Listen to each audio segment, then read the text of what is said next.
Muito bem, finalizando esse encontro mais que especial aqui na Bahia, fortalecendo essa política pública que precisa e deve ser uma política de Estado, né? A professora Alessandra Cis, ela que inclusive é uma queridíssima aqui da Bahia, está lá no MEC, na SASE, na condição de coordenadora geral do Sistema Nacional de Educação para falar sobre essa ação importantíssima. O FEBA aqui sabe o quanto tu és importante, a Undime também, a UNCM. Um abraço, professora. Gente, muito obrigada. Eu queria muito agradecer a presença da Undime aqui, me reportar aos dirigentes municipais de educação, né? Porque tivemos aqui muitos, né, que participaram, contribuíram, junto com os fóruns, com os conselhos, também representantes da Secretaria Estadual, né? Tivemos aqui durante uma semana numa estratégia de cooperação técnica dos planos decenais de educação. Nesse momento, a preocupação principal com a elaboração dos planos, né, mas pensando que a gente precisa retomar a nossa rede de cooperação, né, a assistência técnica lá do Ministério da Educação, ela vem sendo vista como uma grande responsabilidade. O Ministério voltou em 2023, reinstalando a Secretaria de Articulação Intersetorial e com Sistemas de Ensino, né, que tem essa tarefa, né, de unir aí ao nível federal, com os estados e municípios, para a gente construir uma educação de qualidade, com equidade para todo o povo brasileiro. Como é que foi essa semana aqui, naquela que é a tua casa também, porque a Universidade Federal da Bahia é a tua casa, e a necessidade de fortalecer para além território da Bahia? Eu sei que esse trabalho acontece no Brasil inteiro. E para finalizar, são 3 questões em uma: a importância que tem esses planos, como disse o professor Anderson, num outro momento que não vem para apenas dar conta da legislação, mas para dar conta de uma necessidade que é latente lá no chão dos municípios onde tudo acontece. É muito significativo aqui na Bahia esse encontro ter acontecido dentro da Universidade Federal. A universidade fez 78 anos neste ano, né, e a gente vem celebrar, mas também mostrar-se a importância que esta universidade, todas as universidades, a educação, as instituições de educação superior, né, os institutos também, as escolas da educação básica, precisam estar pensando a educação, construindo junto, né, porque é no chão da escola, em cada território, né, que a educação se constrói, que a gente garante o direito, né, da educação para as nossas crianças, para os nossos bebês, né, as nossas crianças, jovens e adultos, né? Então, muito significativo a gente estar aqui, né? A UFBA nos recebeu de braços abertos, né? E trazendo, né, toda a sua experiência, seu conhecimento, o público que está aqui também se formando e curioso, se envolvendo, né? E atento também a esse movimento fundamental, que, como você disse, vale destacar, acontece em todo o país.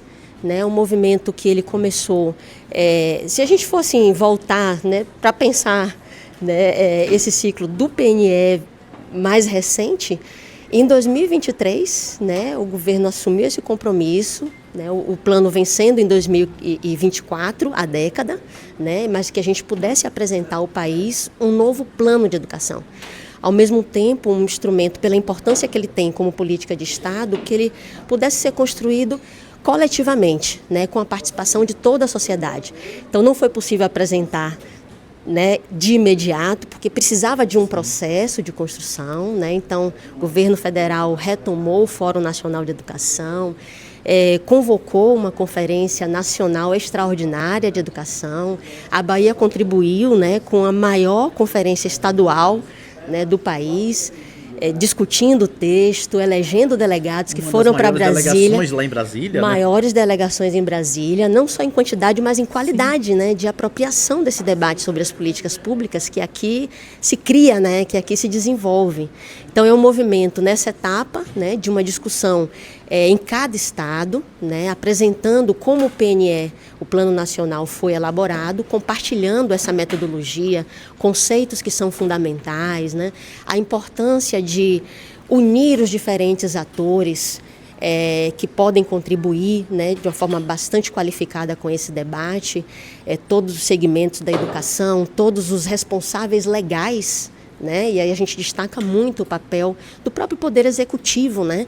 Porque é o grande agente coordenador da política, então não podemos diminuir essa responsabilidade, né? Precisa estar muito evidenciada e materializada, né, em práticas concretas, porque a gente vê isso com muita alegria aqui no Estado, né? Poder ter essa interlocução do governo federal com o governo da Bahia, né? Nessa sintonia, né, de compreensão desse processo democrático que é incrível. Mas o MEC está em todos os estados, né? Essa semana também na Paraíba, região norte, todos os estados já participaram, alguns estados da região sul ainda, né? Mas a gente, Minas, São Paulo, são estados muito grandes, a gente deve estar nas próximas semanas, né?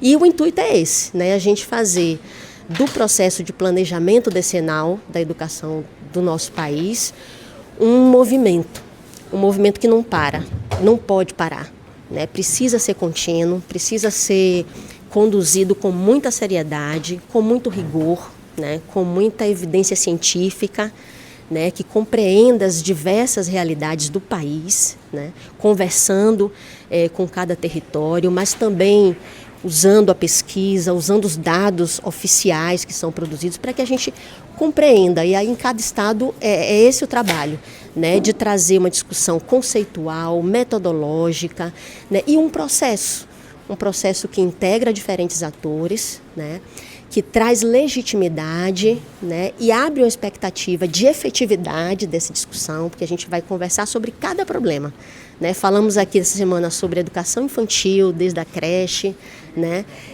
Falamos da educação integral, falamos da educação de jovens e adultos, num exercício, né? Mas a ideia é que o processo que continua nos próximos passos, que ele vai entrar em todos os grandes objetivos da educação nacional, né? Com a educação ribeirinha, a educação quilombola, que agora ocupa um espaço que antes não era ocupado no plano...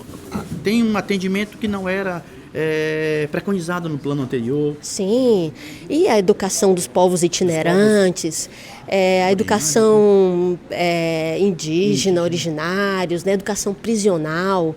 O Brasil hoje entende, né, e é o projeto desse governo, né, de uma educação que transforma. Então esse entendimento ele é claro, ele está registrado, digamos assim, pelas três oficialmente, esferas, não é? Sem dúvida, né? A complexidade também, né, da realidade educacional do nosso país, ela demanda uma ação sistêmica, né? E aí por isso a importância dessa articulação, né, da cooperação federativa, então União, estados e municípios trabalhando juntos, né, de uma forma articulada, com organicidade, cumprindo seus papéis, porque são papéis diferenciados, mas que precisam dialogar, que precisam, num regime de colaboração, dar conta, né, da educação desse povo que já é fantástico, né? Precisa da educação para avançar cada vez mais. Para finalizar, sem financiamento não dá. Não é o primeiro ponto de pauta, talvez seja um dos primeiros pontos de pauta. Sim, sem dúvida.